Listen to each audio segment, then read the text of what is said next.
आजी, तू आज कशाची रेसिपी दाखवणार आहे? अरे मी आज हे जरड भेंड्याची दाणे आहे त्याची आमटी दाखवणार आहे मी.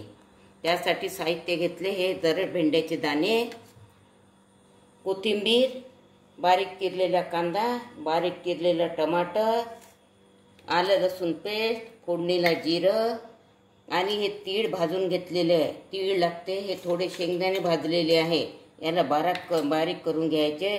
त्यासाठी तिखट, काळा मसाला, मीठ, आमचूर पावडर आणि हळद. आता मी हे शेंगदाणे आधी बारीक करते, याचे सालं काढायचे नाही. आता मी हे शेंगदाणे आणि तीळ ह्यामध्ये टाकायसाठी बारीक केलेलं आहे. आता मी हे गॅस पेटवते आणि त्यावर ही कढई ठेवून त्यामध्ये तेल घालते.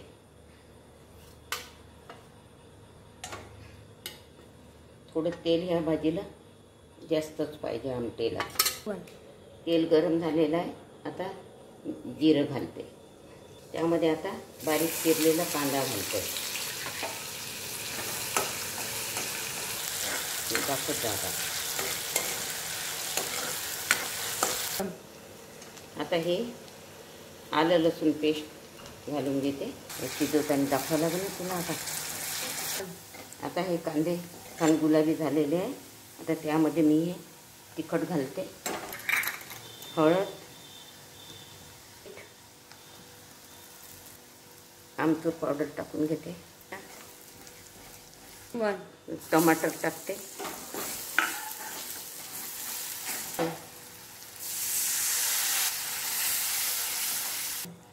आता हे याला मंद आचेवर शिजू देते तेल सुटेपर्यंत. आता हे छान तेल सुटलेलं आहे मसाल्याला. आता त्यामध्ये हे दाणे घालून घेते भेंड्याचे. आता हे सगळे दाणे यामध्ये शिजलेले आहे. आता मी हे तीळ आणि शेंगदाणे हे बारीक केलेलं आहे हे याच्यात टाकून देते. जेवढं लागतं तेवढंच टाकायचं नाही. आता हे तीळ शेंगदाण्याचं हे पावडर टाकून दिलेलं आहे. आता याला थोडं शिजू देते. आता यामध्ये मी हे काळा मसाला घालून घेते. कोथिंबीरसुद्धा टाकते. कोथिंबीर टाकते.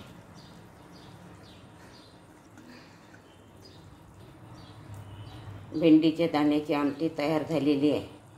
आता मी याबरोबर खायसाठी ह्या तांदळाच्या पिठाचे भाकर दाखवणार. मी हे तांदळाच्या पिठाचे भाकर दाखवायसाठी पाणी घेतलेलं आहे भांड्यात. आता हे गॅसवर ठेवते आणि हे उकळायला ठेवते. त्यामध्ये थोडं चिमूटभर मीठ घालते. पाणी उकळलेलं आहे. आता त्यामध्ये बारीक गॅस करून हे तांदळाचं पीठ घालून घेते.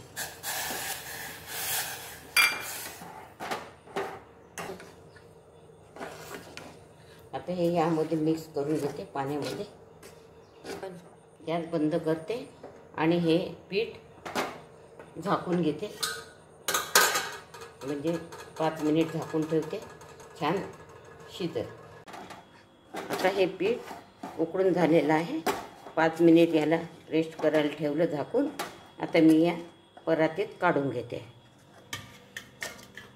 आता मी याला ह्या पिठाला मळून घेते छान. याला थोडं गरम गरमच चोळायचं. थंड झाल्यावर मग हे बरोबर होत नाही. एवढं गरम नाही चोळायचं का हात भाजत.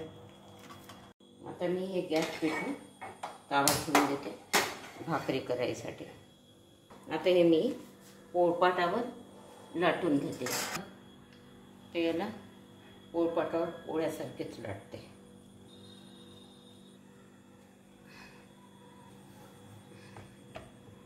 तुम्ही गव्हाच्या पिठाने लाटू शकता, तांदळाच्या पिठाने लाटू शकता. मी याला गव्हाच्या पिठाने लाटून राहिलेली. याला पोळीसारखी लाटायचं. आपल्याला जेवढं पातळ करायचं आहे तेवढं ही पातळ होऊ शकते. गरम झालेलं आहे. आता मी हे भाकर टाकून घेते. आता हे याला पलटवून घेते. माझी ही भेंडीच्या दाण्याची आमटी आणि ही तांदळाची भाकर जर तुम्हाला माझी रेसिपी आवडली असेल तर माझ्या चॅनलला सबस्क्राईब करायला